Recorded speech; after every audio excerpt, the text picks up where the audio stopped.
Guys, আজকের আমি লইটা মাছের পাতুরি করব। তো লইটা মাছ আমরা চচ্চড়ি করে খাই, ঝাল করে খাই, হাতে মাখা করে।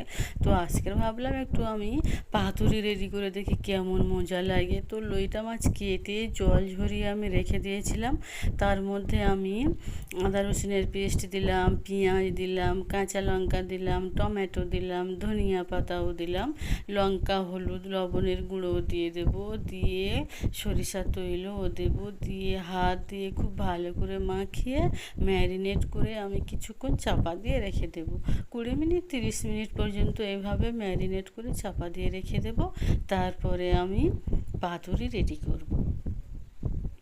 কলা পাতা কেটে নিয়ে এসেছি, কলা পাতা ভালো করে ধুয়ে রেডি করে আমি রেখে দিয়েছি। পাতুরি করব কলা পাতার ভিতরে দিয়ে। তো দেখুন মাছগুলো মাখা হয়েছে, খুব সুন্দর লাগছে, যেন মনে হচ্ছিল যে আমার হাফ রান্না হয়েই গিয়েছে। দেখতে মজা লাগছিল, আর সমস্ত মশলা দিয়ে হাত দিয়ে মাখিয়েছি, একটা সুন্দর ঘ্রাণও বের হচ্ছিল। তো দেখুন আমি তাওয়া নিয়েছি, তাওয়ার উপরে কলা পাতা দিয়েছি, ডাবল করে দিয়েছি, যেহেতু মানে বের হয়ে পুড়ে যাবে না। প্রথমে একটা দিয়েছি, তার উপরে আর একটা কলা পাতা দিয়েছি বড়, দিয়ে মাছগুলো আমি সব দিয়ে দেব, দিয়ে মানে একসঙ্গে দিয়ে দেব, দিয়ে আমি বড় কলা পাতা উপর থেকে ধরে ভালো করে মুড়ে চাপা দিয়ে গ্যাসটা জ্বালিয়ে দেবো। তো এইভাবে আমি ধীরে ধীরে পাতুরিটা রেডি করব। দেখুন আমি কলা পাতা দিয়ে এভাবে মুড়ে দেব।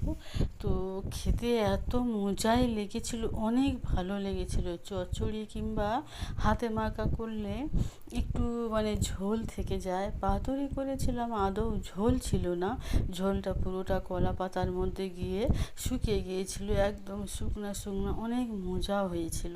তো দেখুন আমি এক পিঠ উল্টায়ে দিয়েছি, এইভাবে দুবার তিনবার করে পাতাটা উল্টায়ে দিতে হবে, এ পিঠে একবার ও পিঠে একবার। পাতাটা যখন লালচে হয়ে যাবে তখন আমি উল্টায়ে দেবো।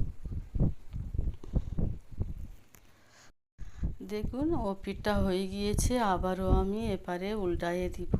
তো কড়ার গায়ে কিন্তু বেশ একটা কালো কালার ধারণ করেছে, কলা পাতা থেকে একটা লিকুইড বের হচ্ছে, বা মাছে থেকে, তরকারি থেকে।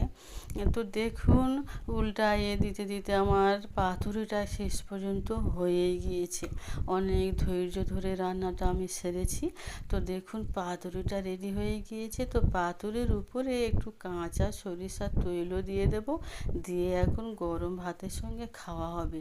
দেখুন একেবারে শুকনা শুকনা ঝরঝরে হয়েছে, খুবই মজা হয়েছিল খেতে। তো এখন খাওয়া চলবে। একটু পাতিলেবুও নেওয়া হয়েছে, পাতিলেবু দিয়ে এভাবে